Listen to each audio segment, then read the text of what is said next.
très rapidement, une recommandation, justement.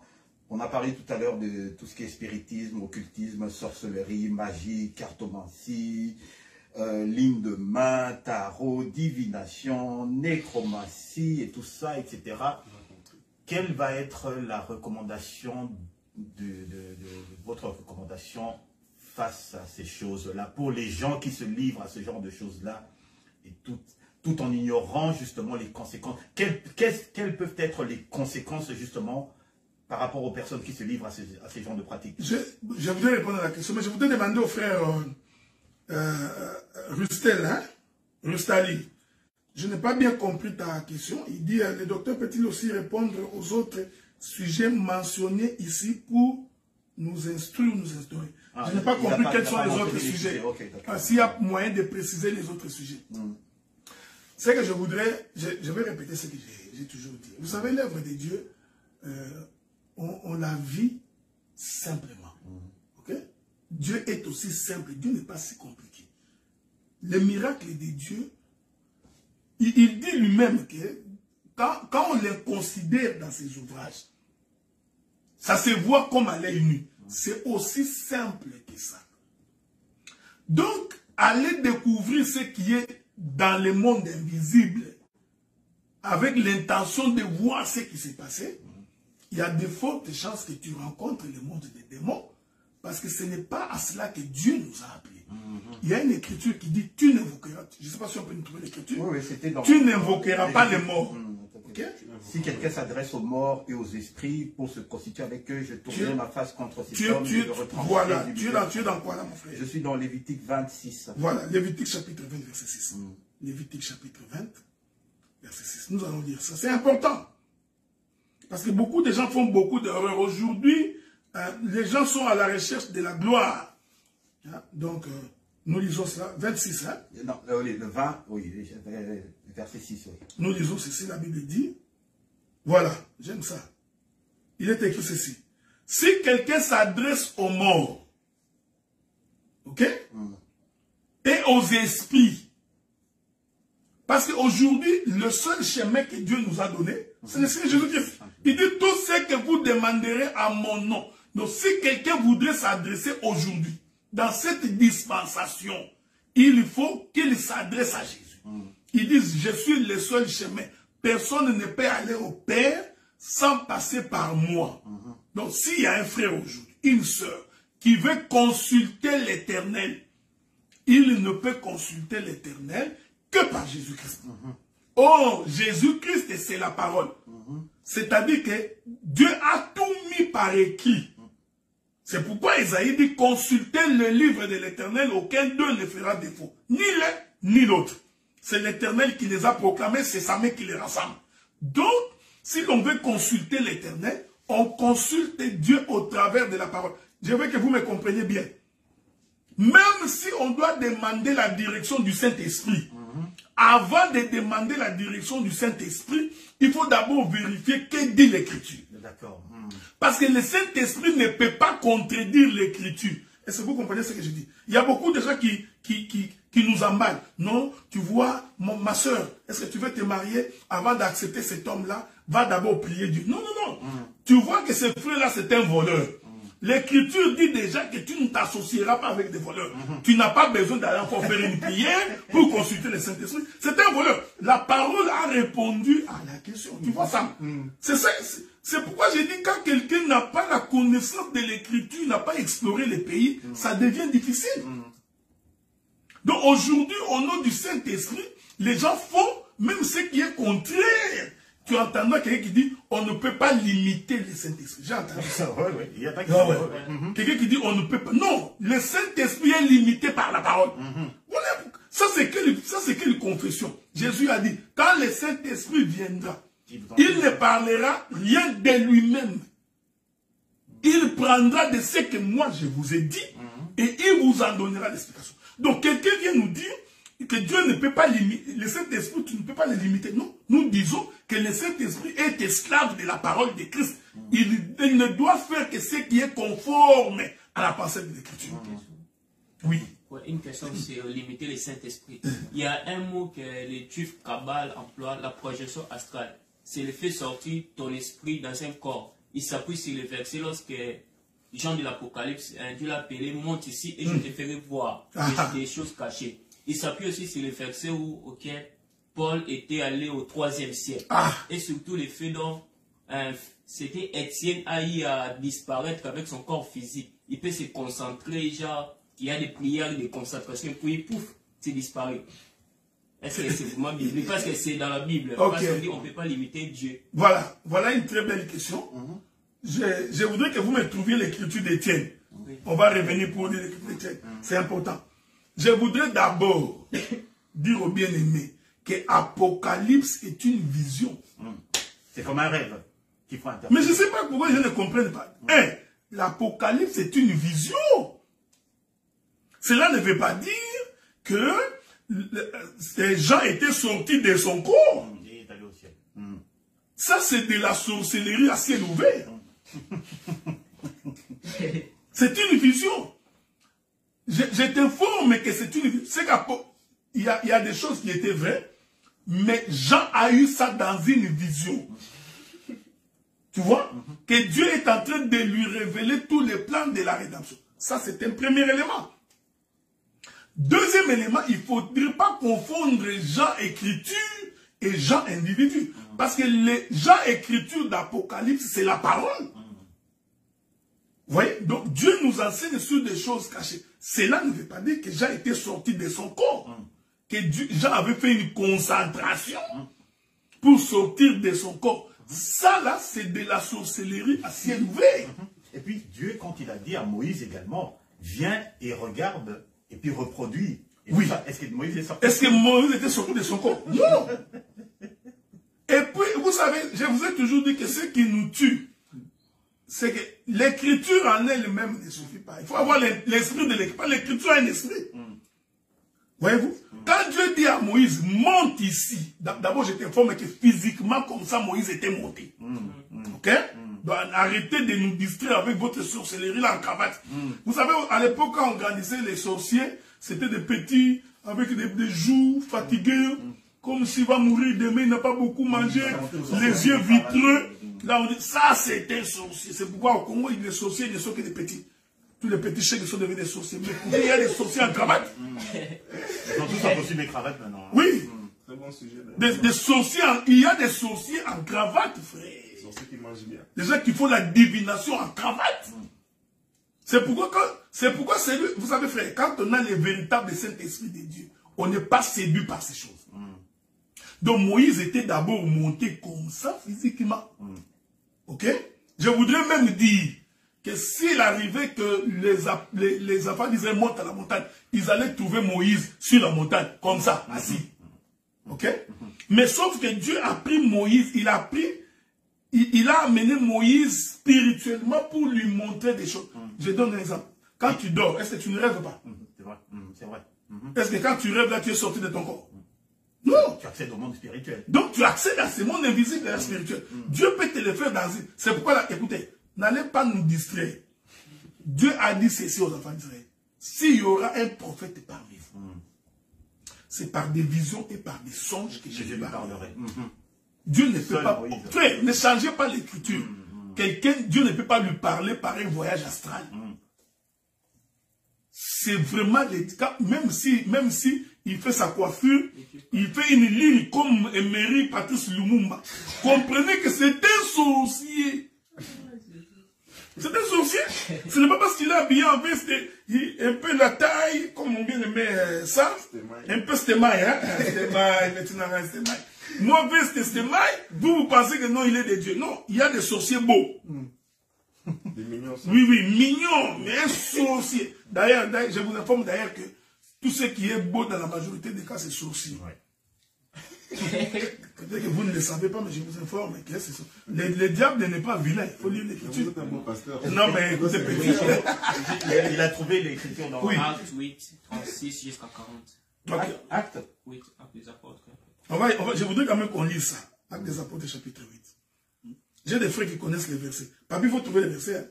Acte chapitre 8. Hein? Acte chapitre À 8. partir de quel verset? 35 jusqu'à 30. Nous voudrons quand même lire ça. Acte, Acte chapitre 8, 35. Hein? Ouais. Bon, lisons ces écritures-là. Je connais, mais je voudrais quand même qu'on lise ces écritures-là pour qu'on comprenne les textes. Ah oui, à partir de 37 en fait. 37. Philippe dit. Oui. Ok.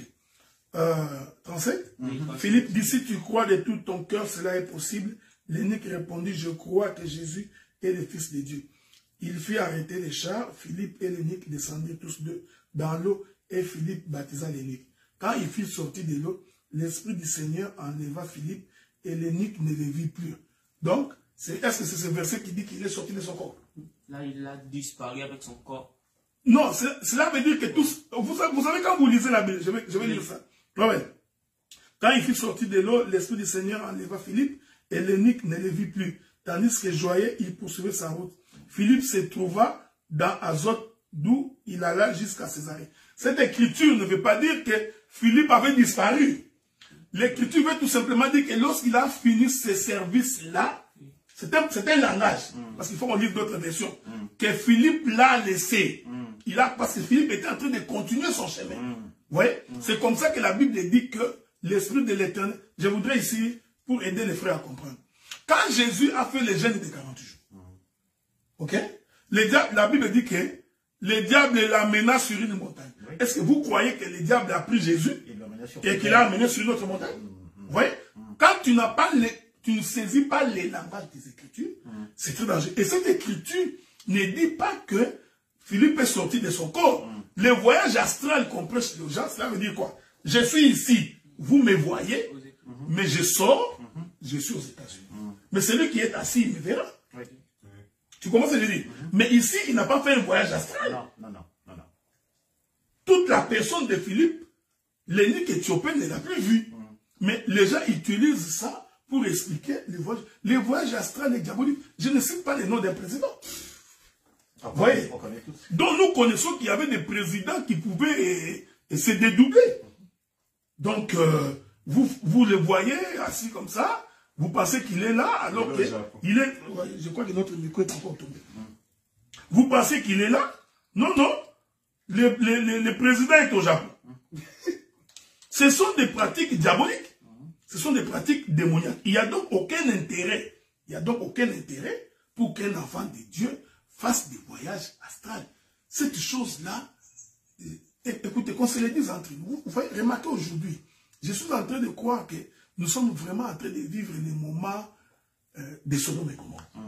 Plus que même, pasteur. Plus que même Sodome et Gomorrhe. Je crois que l'iniquité s'est accrue à un niveau tel qu'on ne peut plus imaginer des choses qu'on entend aujourd'hui, des choses qu'on voit aujourd'hui. Et on voit des péticheurs à ciel ouvert dans des télévisions, personne n'en parle. Au nom de l'esprit, au nom de ce qui est invisible, c'est pourquoi je vous avais dit, l'esprit ne peut pas aller au-delà de l'écriture. Quelqu'un ne peut pas faire une chose qui est en désaccord avec l'écriture. Faites attention, l'écriture, il faut les marier, les écritures. Il faut explorer les pays. Parce que quand on n'explore pas les pays, on dit n'importe quoi. C'est ça. Vous avez dit tout à l'heure que justement, vous avez insisté sur le fait que bon, l'accès au monde invisible, c'est par le Christ. Et là, vous avez dit que tout est circonscrit par la parole, ce qui est écrit. Bien, on va venir sur quelques expressions courantes, ou c'est quelques pratiques, ou quelques prières. Sainte Marie, Mère de Dieu, priez pour nous. Mauvaise pratique. Jésus a dit, si vous arrive des péchés, sachez que vous avez auprès du Père, Jésus-Christ, l'intercesseur est juste. Donc la seule personne qui peut intercéder en notre faveur auprès de Dieu, c'est le Seigneur Jésus-Christ. Il ajoute tout ce que vous demanderez en mon nom. Donc c'est en son nom que nous demandons. Passer par une autre personne, c'est de la fraude. Donc c'est... Une personne décédée. D'ailleurs, bien plus qu'une personne décédée. Ok? Donc, on ne peut pas, parce qu'il n'y a que Jésus qui est mort, qui est ressuscité. Le seul vivant qui intercède, la Bible dit qu'il est assis à la droite du Père, intercédant pour nous. Donc, il est le chemin obligé. il est la voie obligée. Donc, on passe par un Marie, ou par un Saint Joseph, ou par Saint Valentin, ce sont des pratiques anti-bibliques. Saint Valentin, c'est pour l'amour. Hein? Que les saints prient pour nous. Non. Très humblement, ce sont des choses qui contredisent les Écritures. Donc, Jésus, il dit, personne ne peut aller au Père s'il ne passe par moi. Le frère Oustali a posé la question, vérifiez un peu. Donc, personne ne peut aller au Père s'il ne passe par moi. Donc, la prière devrait être adressée au nom de Jésus. C'est comme j'ai toujours dit, le nom de Jésus, c'est la connaissance de la parole. Juste ici, docteur Adela, mais Joël Tatou, les provocateurs. Avant que tu trouves ça, je vais passer à la suite. Que ton âme repose en paix. Bon, cette pratique-là, je crois que j'ai fait quelques deux. Hein? J'ai toujours refusé cette histoire-là. Hein? Tu verras même des saints aujourd'hui, hein? Les gens qui ont l'enseignement que nous avons, tu verras quelqu'un qui écrit dans mon prophète que ton âme repose en paix. Mais si l'âme de cette personne n'avait pas cru en Jésus, mais que ton souhait ne sert à rien, parce qu'il ne va pas se reposer en paix. Oui, ça, moi j'appelle ça, c'est de l'émotion, c'est du sentimentalisme. Ok? Donc, je ne sais pas que ton âme repose en paix. Est-ce un souhait? Est-ce une prière? Et tu es en train de parler à un mort? Voilà pourquoi, dans la rigueur de la doctrine, c'est une phrase qui doit être bannie de la bouche des enfants de Dieu. Si la personne n'avait pas cru au Seigneur, son âme ne reposera jamais en paix. Mais s'il avait cru au Seigneur, nous sommes joyeux, nous sommes rassurés qu'il s'est reposé, nous nous révérons. Mais nous, comme j'ai toujours dit, on ne peut pas parler aux morts. Donc je te pose la question, quand tu dis que ton âme, tu parles mort. Parce que tu ne dis pas que son âme, tu dis que ton âme repose en paix. Tu parles mort. C'est contre la Bible. Que tu aies dit que son âme repose en paix, tu fais une prière pour quelqu'un qui est déjà mort. Là aussi, c'est anti-doctrine. Voyez-vous? Donc, c'est pourquoi, pendant qu'on est vivant, apprenons à craindre Dieu, à marcher selon la voie de Dieu, pour que le jour où nous mourions, que nous puissions aller voir le Seigneur. C'est ça. En parlant de ça, justement, le docteur Adela, notre pasteur bien-aimé, Dieu décide de le rappeler parce que... Non, je ne mourrai pas maintenant. Oui, non, pas maintenant, dans le futur, parce qu'il a dit que, bon, voilà, il a accompli la mission pour laquelle il a été envoyé sur Terre, bon, voilà. Et nous, chaque année, bon, ben, on décide d'aller commémorer ou d'apporter une gerbe de fleurs sur sa tombe. Des pratiques qui sont anti-bibliques, ce sont des pratiques anti-doctrine, ok? Ce qui est dans les tombeaux n'est qu'une masse de terre. D'ailleurs, mangé par les vers de terre. C'est rongé par les vers de terre. Quand vous ouvrez, vous ne trouverez rien. Vous ne trouverez quelques os. Okay? Il faut faire très attention quand on ne comprend pas les choses de Dieu. Donc, on ne peut même pas aller dans un tombeau pour parler à un mort. Donc, le jour où je mourrai, peu importe. D'ailleurs, si j'avais l'occasion, je demanderais même que mon corps soit brûlé. Incinéré. Et qu'on prenne la cendre et qu'on jette même dans un champ de maïs. Ça ferait pousser des bons maïs. J'ai une question pour... Attends un peu, je vais finir. Donc, ces histoires-là d'aller commémorer la mort de ceci, la mort de cela, ce sont des pratiques antidoctrines, ok? Donc, c'est pourquoi moi, même les cultes de mort, hein, parce qu'il y a aujourd'hui une certaine forme de culte de mort. J'ai vu que vous en parlez. Nous pouvons pleurer notre frère. Oui, nous pouvons pleurer. Chacun dans son coin, sur sa chaise, là où il est assis, il pleure, son frère. Nous pouvons aller soutenir le frère qui a perdu un... Nous pouvons aller dans une maison de deuil. Mais la cérémonie autour de deuil, ce sont des pratiques antibibliques. Je vais prendre un exemple. Nous devons faire des tours du cercueil.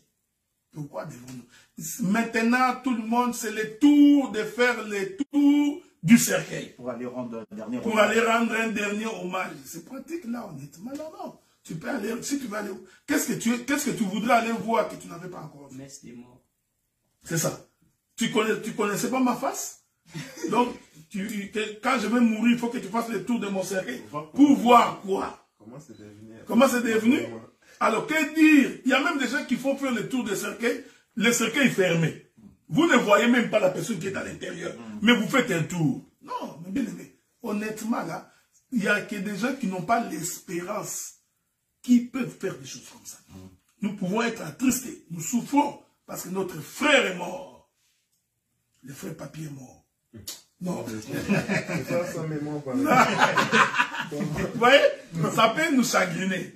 Mais toute la cérémonie autour de cela, même les gerbes de fleurs, honnêtement, là, entre nous, qu'on se les dise, nous allons déposer les gerbes de fleurs. Quelques vieilles. Non! Honnêtement. Hein? Bon, enterrez-les. S'il était mangé par un crocodile, qu'est-ce que vous ferez? Docteur, il y a des dérives dans certaines choses, par exemple l'horoscope et les signes de zodiaque. Je pense que c'est quand même Dieu, en fait pas l'horoscope comme tel, les signes de zodiaque, c'est Dieu qui l'a inventé dans un but bien spécifique. Où est-ce qu'est apparue la dérive? Dans l'utilisation justement des signes de zodiaque et ainsi de suite. Non, mais regardez, il faut d'abord... je crois que j'ai deux ou trois enseignements. J'ai prêché sur les signes des zodiaques, les Pléiades. Je vous conseillerais d'aller sur YouTube, de taper... Je ne l'ai pas trouvé, j'ai cherché, mais je ne l'ai pas trouvé. Non, il y en a, c'est écrit les Pléiades. Ah, ok, d'accord. Okay. Les Pléiades, vous en trouverez. Je vais donner un bref aperçu. Dieu commence l'œuvre avec Jacob. Il change le nom de Jacob, il l'échange en Israël. Et Dieu fait en sorte qu'Israël puisse avoir 12 fils. Alors que logiquement, Israël avait plusieurs fils. Oui, il y avait des filles également. Parce qu'il y a tout un mystère autour du chiffre 12. Le Seigneur Jésus-Christ vient, il choisit 12 apôtres. Ok? Jésus a fait en sorte que les mois de l'année soient au nombre de 12. C'est dans la Bible. Hein? Okay. Donc, chaque fils de Jacob est un mois de l'année.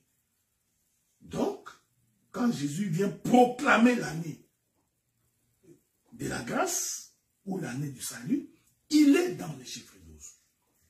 Ok? C'est ce que le prophète Job appelle la constellation des étoiles ou la constellation des Pléiades. Ok? Et il est attesté que lorsque nous naissons tous sur la terre, nous naissons par le chiffre 12. Okay? Donc, la pensée qui est cachée derrière cela, c'est la pensée des fils de Jacob qui représente Dieu lui-même. Je ne voudrais pas ici entrer pour ne pas donner lieu à un autre enseignement. Le Seigneur dit à Abraham,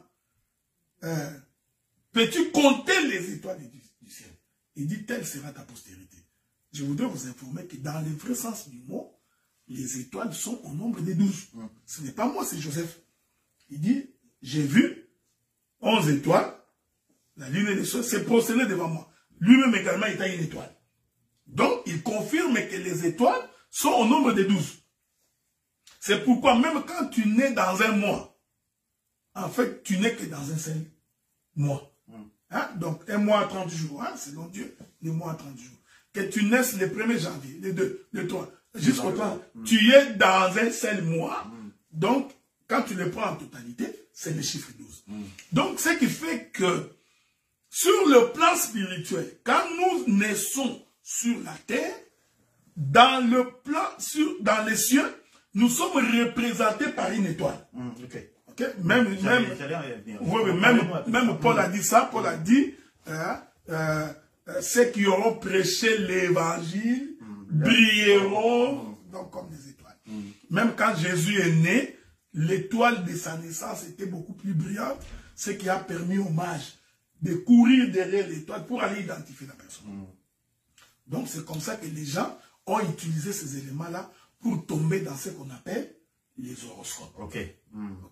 Donc les horoscopes, ce n'est que le mauvais usage, parce que le diable, c'est celui qui agit par imitation.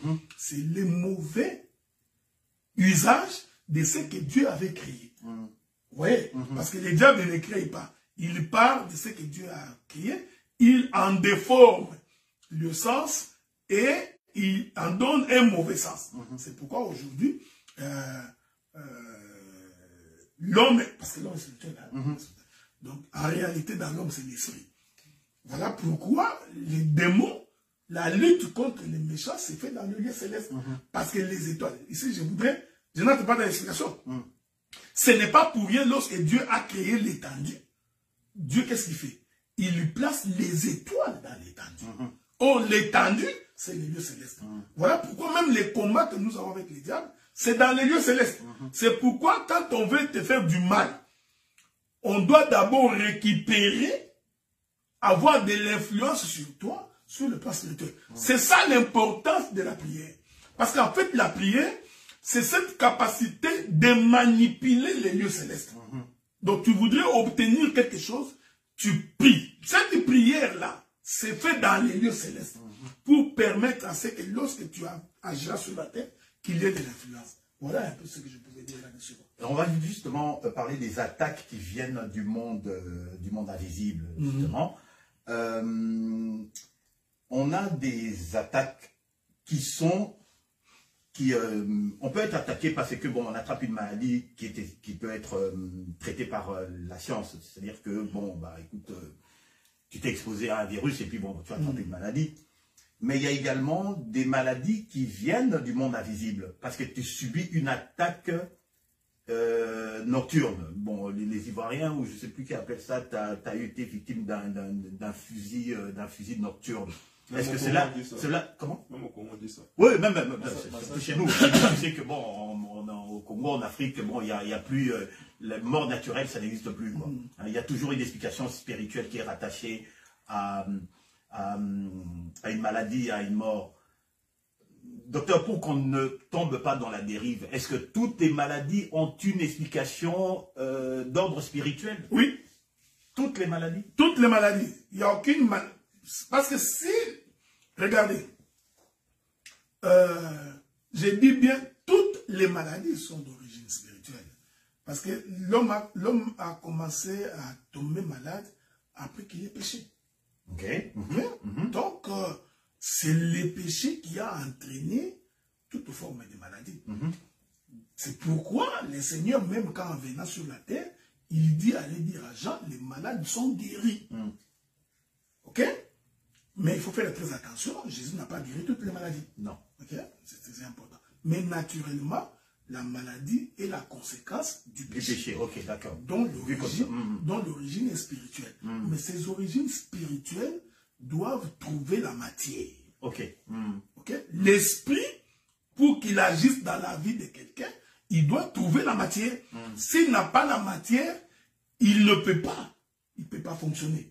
Hein? Il y aura certainement de la pression, mais je vais donner un exemple. Si le diable voudrait que je pêche, mais il faut qu'il me donne l'occasion matériellement que je pêche. Parce que s'il n'en a pas, je ne peux pas pêcher. S'il voudrait que je tombe avec une femme, le diable va donc trouver une femme qui va se servir pour que je tombe dans les péchés. S'il voudrait que je vole, le diable se servira d'une situation matérielle pour que je tombe. Donc, même la maladie, le diable utilise quelque chose de matériel, d'infrastructurel, pour que nous tombions dans les péchés. Donc, il ne peut pas y avoir une maladie dont l'origine n'est pas spirituelle. Docteur, si je décide d'aller dehors par moins 20 degrés, ou comme papy le fait, il se balade en hiver sans manteau, et tout ça, et qu'il attrape un rhume, et tout, en quoi est-ce que c'est spirituel? Mais parce que ces virus des rhumes-là qui sont en train de se propager là, l'origine est diabolique. Même l'intention d'aller sans se protéger, je pense aussi qu'elle est diabolique. Bon, même l'intention, bon, ça c'est encore un fait. Donc, il le sait en plus. Ah ouais, tu comprends. Vous savez, parce que c'est pas l'objet de notre émission d'aujourd'hui, mais la plupart des bactéries, des virus qui circulent dans les mondes sont d'origine diabolique. Donc, si toute maladie vient des mondes spirituels, par alors comprenons que Jésus-Christ n'est jamais tombé malade durant son enfance. Non. Il n'y a aucune écriture qui dit que Jésus est tombé malade. Il n'y a aucune écriture. Non, en tout cas, il n'y a aucune écriture qui dit. Mais cela ne veut pas dire que parce qu'on est des dieux, qu'on ne tombera pas malade. Non. C'est-à-dire que les diables peuvent vous attaquer. C'est pourquoi l'écriture dit, ils vous feront la guerre, mais ils ne vous vaincront point. Donc, je peux, en tant qu'enfant de Dieu, mourir d'une maladie. Il faut faire très attention. Mettez quand même des balises, docteur. Okay, Rentrons au commencement. Adam péché, il ne tombe jamais malade. Non. Donc, quand l'homme a péché, la conséquence du péché, c'est la maladie. Jésus a dit aux enfants d'Israël, il dit, le jour où vous vous détournerez de mes voies, voici les maladies qui vous atteindront. C'est Dieu qui dit. Okay. Donc, quand l'homme se détache de la voie de Dieu, il y a la maladie. En fait, cela ne veut pas dire que Dieu t'a attaqué. Non. Cela veut dire que tu n'as plus la protection de Dieu. N'ayant plus la protection de Dieu, les diables te donnent n'importe quelle maladie. Ok? Nous avons des gens ici qui ont... J'ai un témoignage d'un frère là qui est entré dans les maisons occultes. Et en entrant dans la maison occulte, Papi, nous t'entendons. Hein? Et entrant dans les maisons occultes, qu'est-ce qui est arrivé? Il a signé son contrat de 15 ans du succès. Bien aimé frère, 15 ans, ça passe vite. Hein? Quand on lui a dit que tu auras 15 ans de succès, pour lui, il voyait que 15 ans, j'ai 30 ans, 55 ans, c'est quand même loin. Ça vient très vite. Alors, dès qu'il est arrivé à sa 14e année, il commence à tomber malade tout le temps. Lui, il a compris que, wow, mes 15 ans vont arriver bientôt. Toutes ces maladies ici, je vais mourir. Alors, il est allé rechercher la face de Dieu. Mais un homme comme ça, il mourra. Il ne faut jamais croire que tu vas être guéri. Non. Dieu va te pardonner tes péchés. Mais il va te livrer quand même. Mais tu mourras. Oui, oui. Dieu n'est pas, on ne blague pas avec Dieu. C'est-à-dire que tu t'es réjoui quand tu avais la force avec les diables. Tu as fait du succès. Hein? Donc tout le monde t'applaudissait, a dansé. Tu vois celui-là. C'est bien. Mais je t'informe que quand ton contrat finira, tu viendras vers Dieu demander pardon. Comme il est miséricordieux, compatissant, certainement qu'il va te pardonner. Mais ton corps, il va les livrer. Il dira, oui, je te pardonne, mais tu mourras. Parce que c'est un pacte que tu as fait avec les diables. Tu t'es repenti. Donc c'est pourquoi il ne faut pas se moquer de Dieu. Hein? Quand tu es fort, tu es jeune, tu te sens bien, attache-toi à l'Éternel. Comme ça, au jour de ta souffrance, Dieu viendra à ton secours. Mais toi, tu te prostitues. Tu sors avec les femmes, tu trouves que tu es champion. Hein?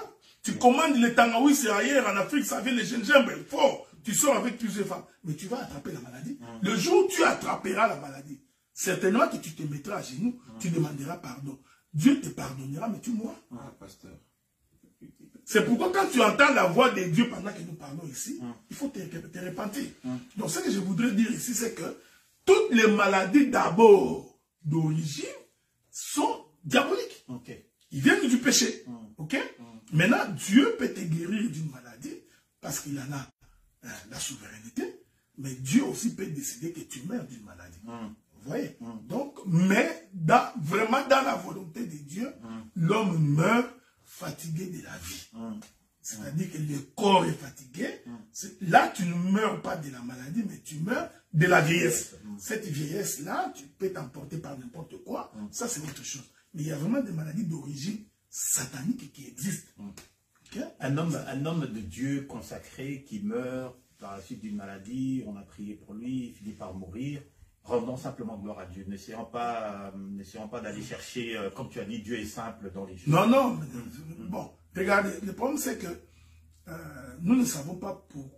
Ça, j'ai toujours dit ceci. Si Dieu a confié à quelqu'un une mission sur la terre, cette personne ne peut pas mourir avant la mission. Maintenant, il reste à savoir, est-ce que cet homme-là marchait-il véritablement avec Dieu? Parce que nous avons beaucoup de gens qui commettent des péchés. Ils sont dans les sens occultes, ils sont nombreux, tous ces pasteurs-là. Ils sont devenus tellement nombreux. Des gens comme ça, quand ils meurent, il est mort de ces bêtises. Ça n'a rien à voir avec Dieu. Vous comprenez? C'est comme j'ai vu aujourd'hui, ces petits-là, les kabbalistes-là, qui ressemblent dans le Mumba-là, des fois, il a tendance, quand il a son micro, il prend les... Avec la ligne. Il prend son micro, il met les charpes blancs tout autour. Tu verras beaucoup de prédicateurs aujourd'hui, quand ils prêchent, lui aussi il prend un mouchoir blanc. Tu as remarqué ça? Mais oui! Mais ils ne comprennent pas que les gens qui sont dans les sciences occultes, ces mouchoirs-là, c'est du mysticisme. Mais ils disent utiliser le mouchoir, ils sont en accord avec ce que Paul faisait. Bah tu vois, et parce que Paul le faisait tout le temps. Mon cher, il faut prévoir une émission sur le miracle. Il faut finalement qu'on en parle, c'est très important. C'est noté. Oui. Est-ce que Paul a-t-il guéri tout le temps avec les mouchoirs? Est-ce que ces mouchoirs-là, c'était Paul qui venait avec, ou c'était le peuple qui venait avec. Donc, à un moment donné, arrêtons de faire des bêtises. Vous comprenez ce que nous disons? Donc, j'ai dit ceci. Dieu, la diversité des miracles existe. Oui, oui. Mais je ne crois pas à un miracle répété. C'est-à-dire, mouchoir aujourd'hui, mouchoir demain. Mouchoir aujourd'hui, mouchoir demain. Mouchoir aujourd'hui, mouchoir demain. Ça devient du fétichisme. De l'eau aujourd'hui, de l'eau demain. De l'eau aujourd'hui, de l'eau demain. C'est du fétichisme. Mungwa, le 5, aujourd'hui, demain. Demain, le 7, les jours vont au Boumouka. C'est du mysticisme. Donc, dans la dynamique des miracles, Dieu peut dire, prends un verre d'eau, bois, tu seras guéri. Ok. Ok? Mais si je reviens encore demain, bois un verre d'eau, ça devient du fétichisme. Okay. Voilà pourquoi Dieu avait refusé qu'Israël voie le tombeau de Moïse. Parce que si Moïse, après tous les miracles que Moïse avait fait, s'il existait un tombeau de Moïse, alors ce serait un lieu de pèlerinage aujourd'hui. Dieu, pour éviter que son peuple tombe dans l'idolâtrie, il a retiré Moïse. Vous comprenez un peu ça? Ça, nous sommes dans la doctrine. Donc, la dynamique des miracles existe. Dieu peut également guérir sans dire un mot. Nous prions, tu es guéri. Pendant que nous prêchons, tu es guéri. Ça, c'est toujours bien. Il y a aussi il y a des pratiques qu'aujourd'hui, les chrétiens, que nous faisons, en fait. Il y a genre, est-ce qu'on peut utiliser des chapitres des psaumes comme des prières?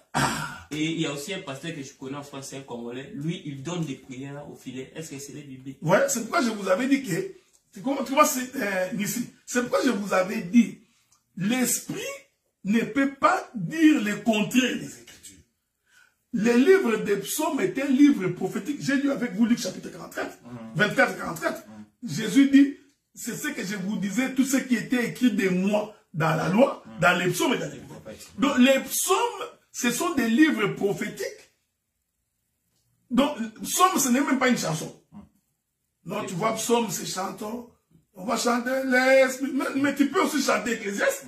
Tu peux aussi chanter Joseph ou Apocalypse.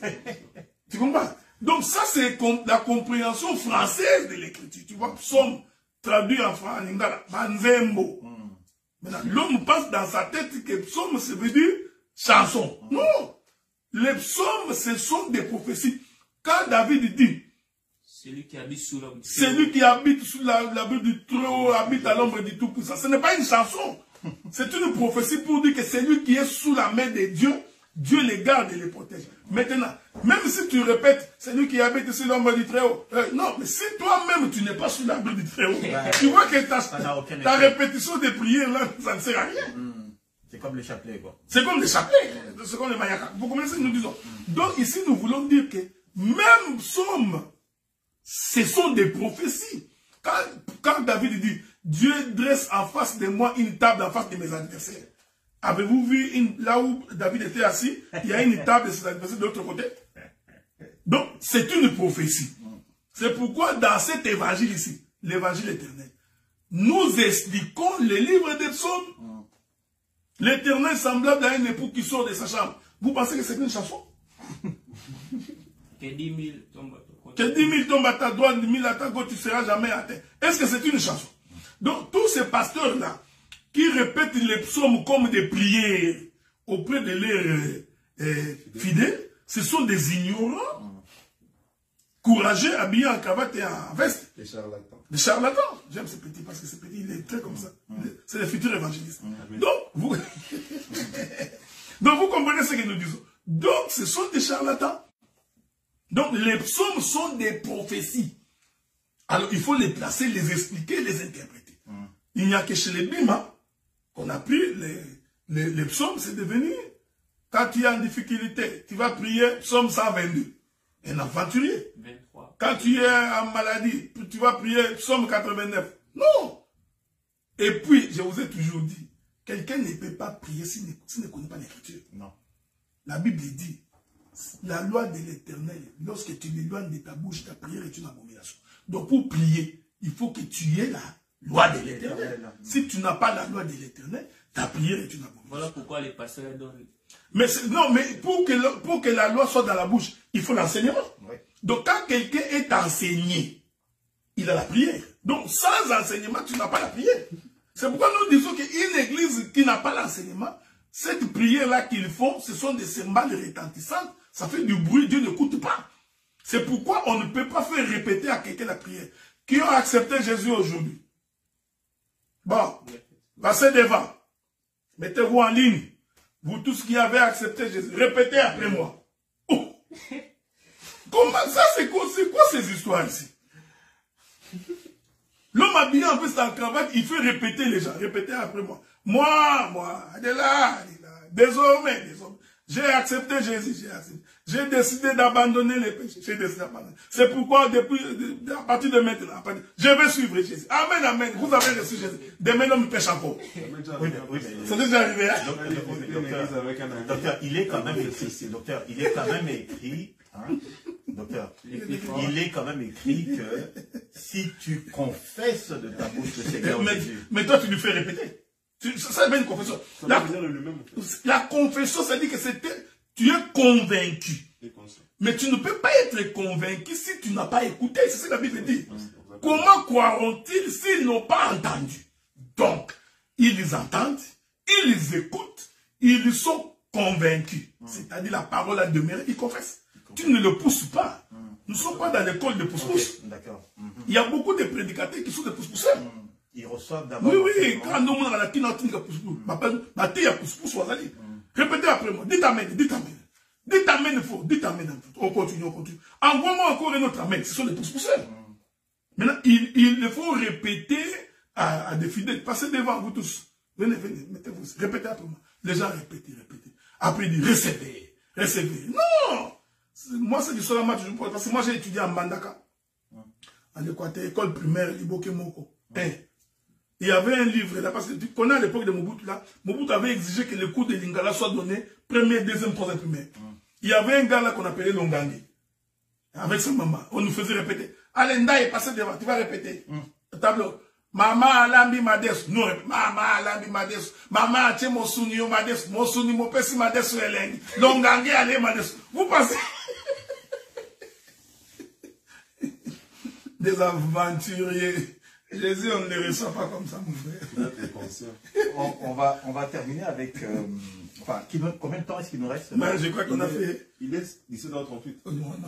On a fait 2 heures. On a légèrement dépassé. Ah ouais.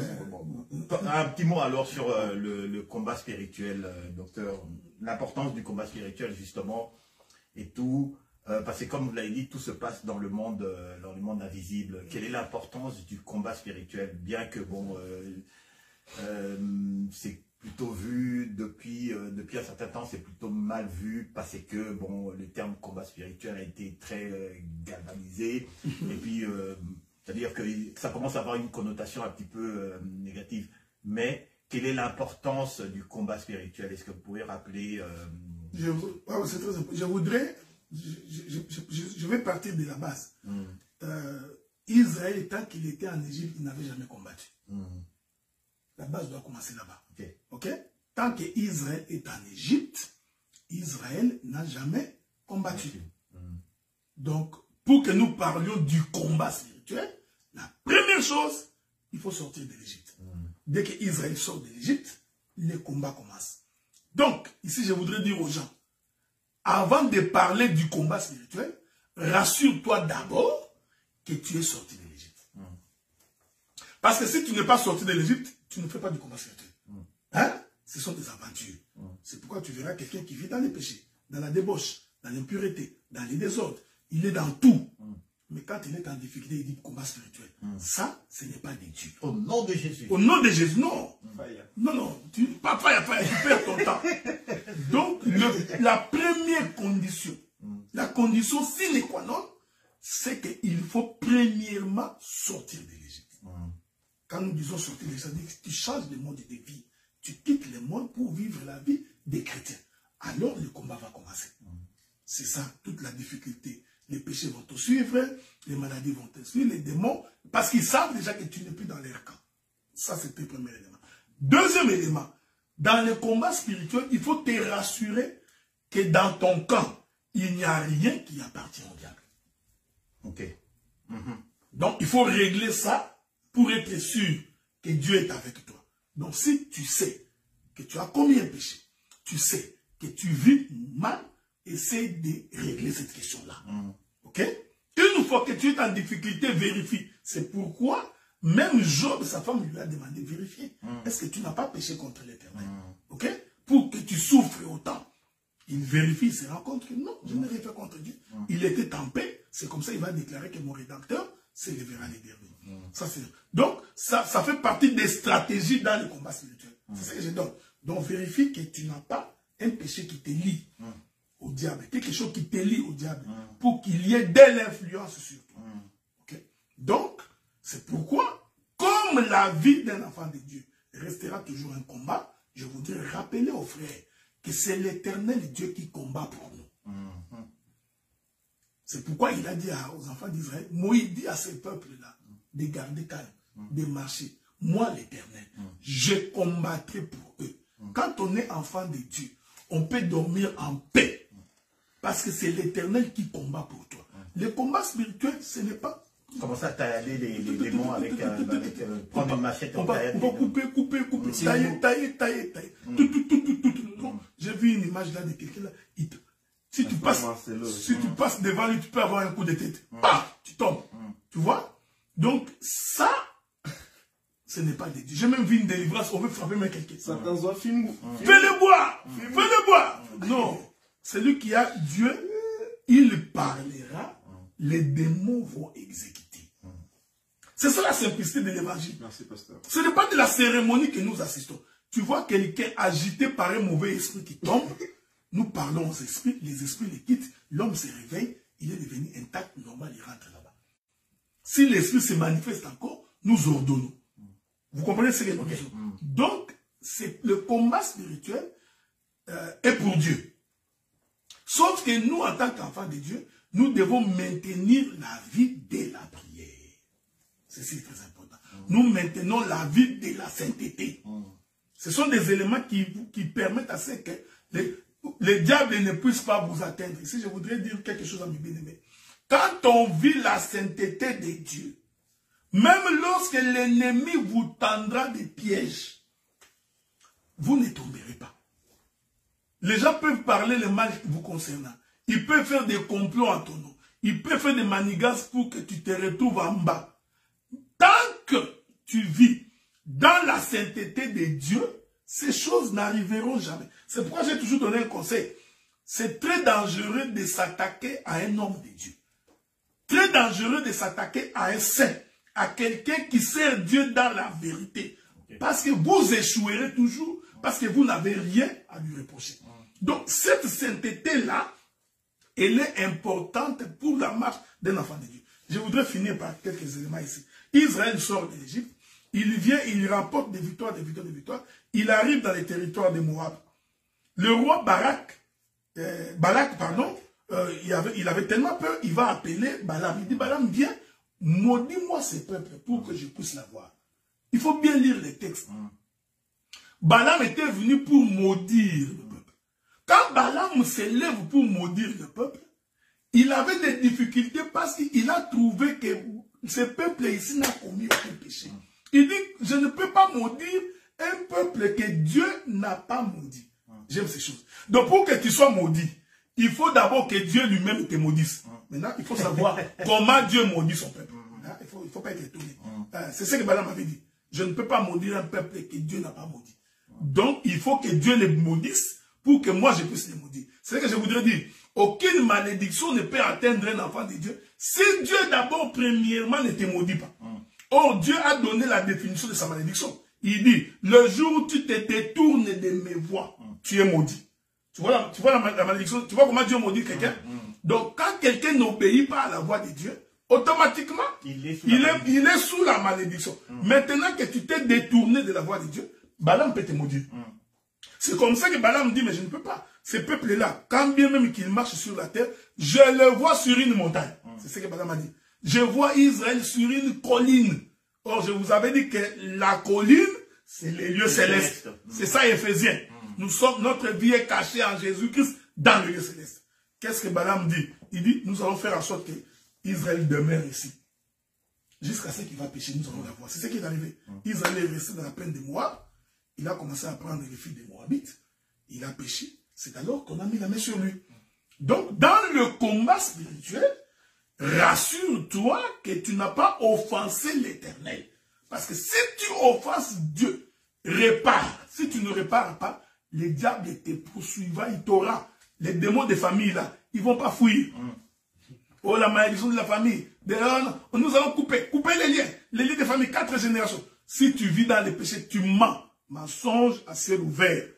Donc, le diable t'aura et il va te ruiner complètement. Voilà. Merci beaucoup, docteur. Bon, je pense qu'on a fini. Alors, pour la question subsidiaire.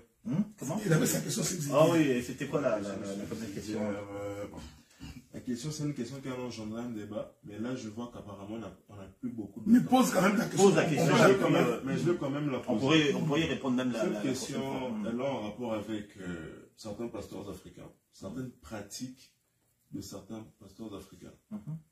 Étant donné que je suis quelqu'un qui aime bien surfer sur les réseaux par moment, hier, je me rappelle, quand je me baladais sur YouTube, j'ai vu certaines pratiques de certains pasteurs sur les réseaux et franchement, j'étais vraiment choqué de l'image que certaines civilisations ont de l'église africaine.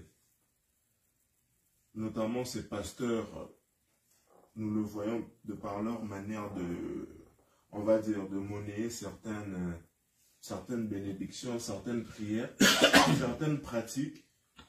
Donc, je ne sais pas si vous comprenez, mais certains pasteurs vont dans l'abus en fait.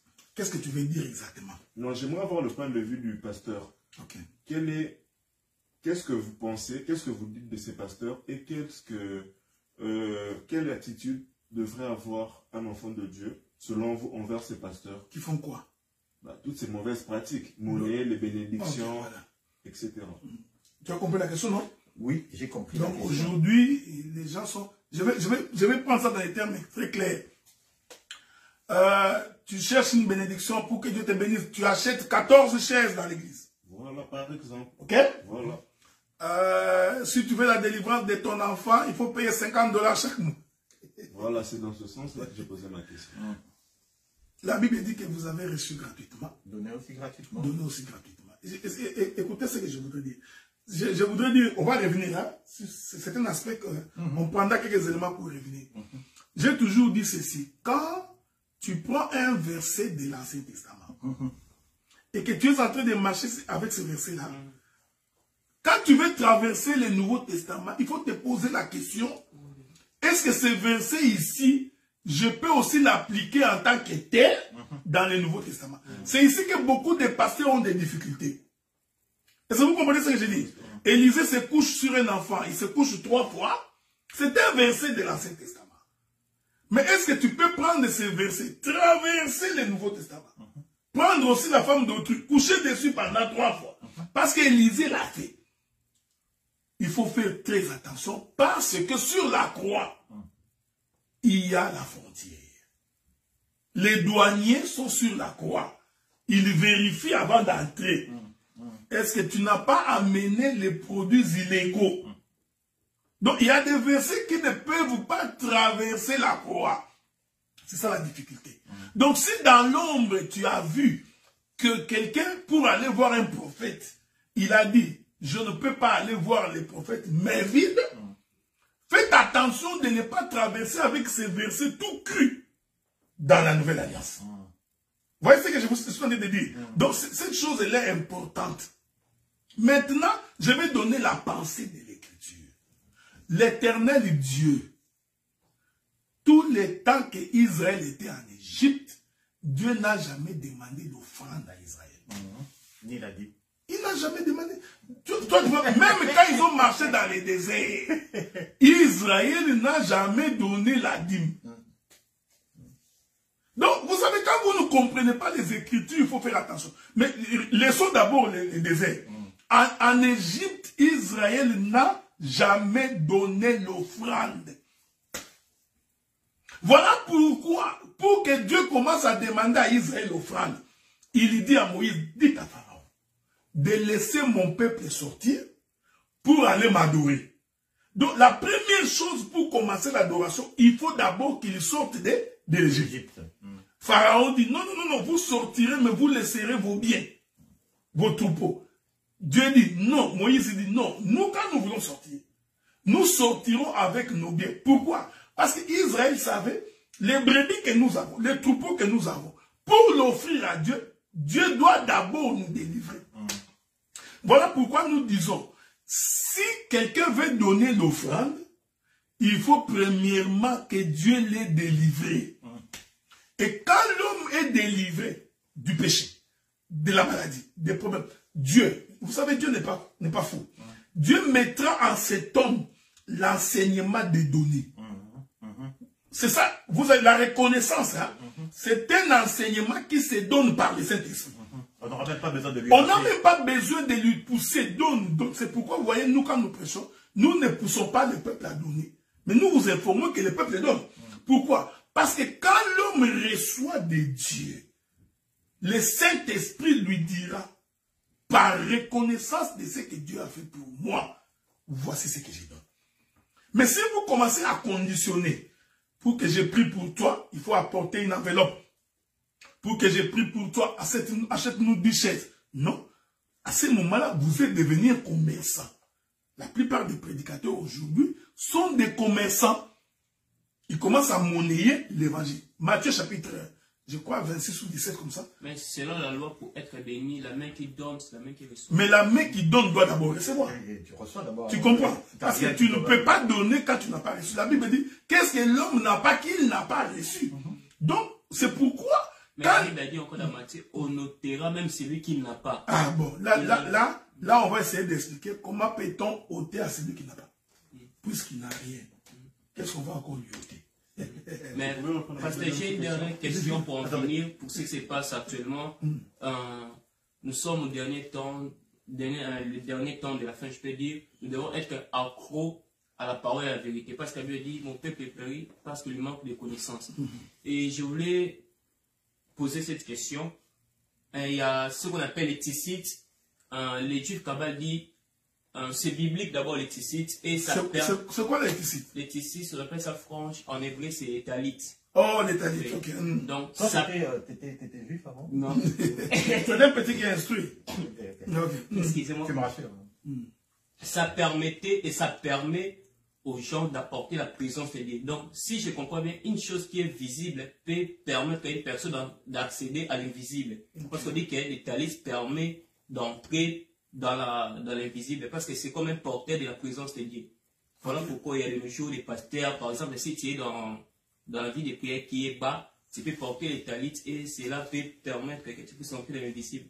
Sam, est-ce qu'il y a moyen d'inscrire cette question-là dans notre prochaine émission? Ok, c'est bon.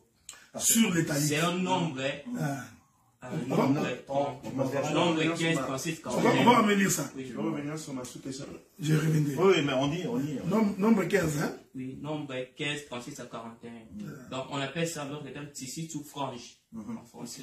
Attendez. Ok, dans le cadre de rentrer dans la présence de Dieu, Oui, d'accéder à l'invisible. C'est porter la présence de Dieu et ça te permettrait d'entrer à l'invisible. Okay. Nombre chapitre 15, verset 32. 36 à 41. On va lire ça. Pour que les bien-aimés également aillent lire ça, on va y revenir. Hein? Écoutez ce que la Bible dit. Nous allons lire. L'Éternel dit à Moïse, parle aux enfants d'Israël, dites-leur. Mon micro est tombé. Voilà. Une frange, c'est ça les Tzitzit. Ah voilà, j'aime ces choses-là. Nous lisons. Qu'ils se fassent de génération en génération une frange au bord de leurs vêtements. Qu'ils mettent un cordon bleu sur cette frange du bord de leurs vêtements.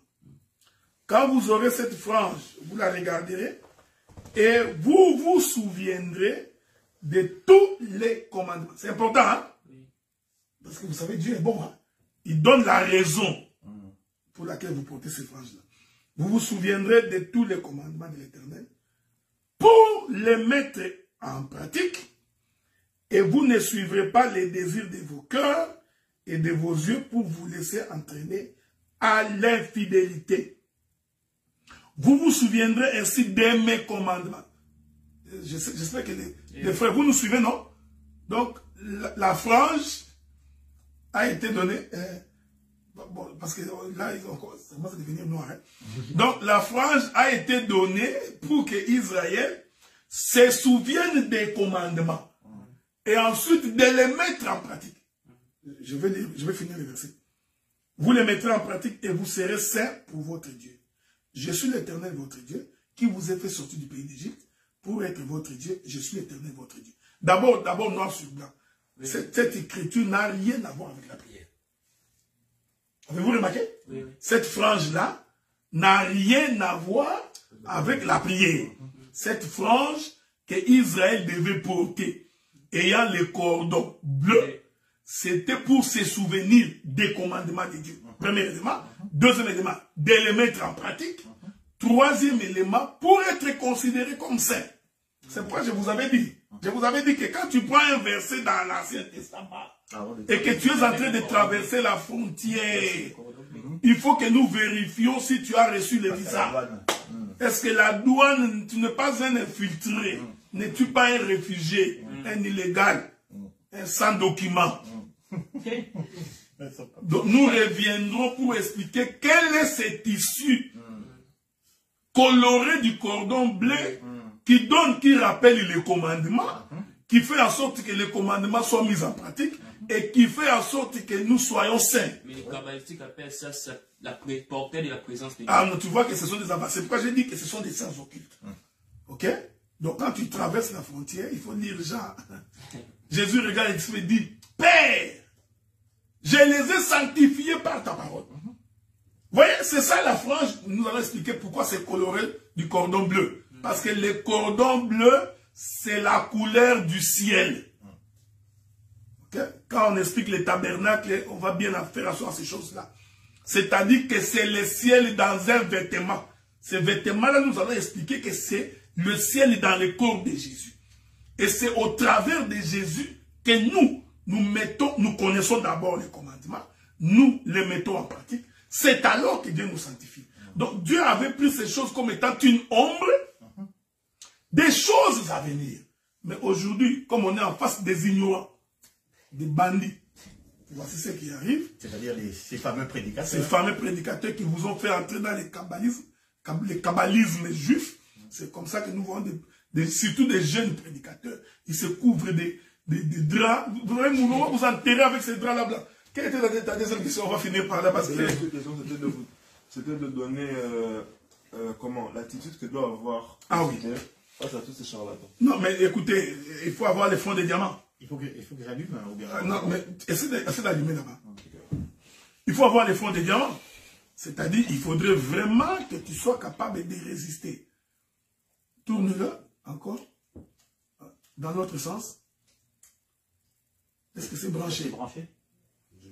Donc, il faut apprendre à résister au diable. C'est branché, il faut continuer à tourner, tu n'as pas bien tourné. Donc, il faut apprendre à résister, avoir le front des diamants. C'est-à-dire d'apprendre à dire à quelqu'un, ce que vous faites là est mauvais. Ok?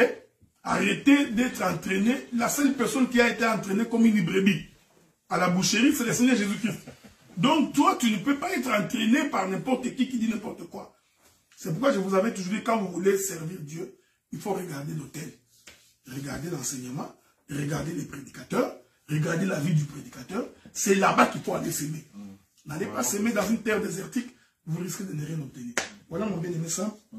Ok, merci. En tout cas, de toute façon, papy, tu sais que c'est dans les signes de temps. Hein. C'était ça la question que j'allais poser à la fin, mais comme on n'avait plus le temps, c'est un des signes justement de... J'avais deux autres questions si tu allais poser qui étaient plutôt pertinentes. Mais... la semaine, donc la fois suivante. Docteur, on se revoit dans 2 semaines, si Dieu nous le permet. Exactement, dans 2 semaines. Si jamais il y a un contretemps, de toute façon, on va leur faire signe. Hein. On fera signe aux gens. Ah ouais, non, mais nous ferons de notre mieux pour que dans 2 semaines, nous puissions être là. Surtout que nous sommes en vacances, donc je crois que pendant 3 mois, je ne prêcherai plus. Ah, ok, d'accord. Tu prends un congé de ministère. Non, je me repose un peu, donc même sur les ondes, Non, mais rien que des émissions comme ça, je ferai. Okay. Mais les prédications, j'ai... Prochainement, peut-être qu'on sera avec le frère Alexandre. Probablement, nous espérons que le frère Alexandre, qui a été absent aujourd'hui, pourra être avec nous là, dans 2 semaines. En tout cas, je donne ici, merci pour tes questions et continue justement à te cultiver ainsi. Et puis entraîne ce jeune homme-là aussi avec toi. Merci docteur. Et puis